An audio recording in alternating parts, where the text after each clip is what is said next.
When Ellen died, I lost everything.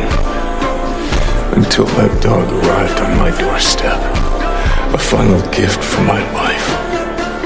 In that moment, I received some semblance of hope. An opportunity to grieve unalone. And your son took that from me. Stole that from me. Killed that from me! People keep asking if I'm back, and I haven't really had an answer. But now, yeah, I'm thinking I'm back.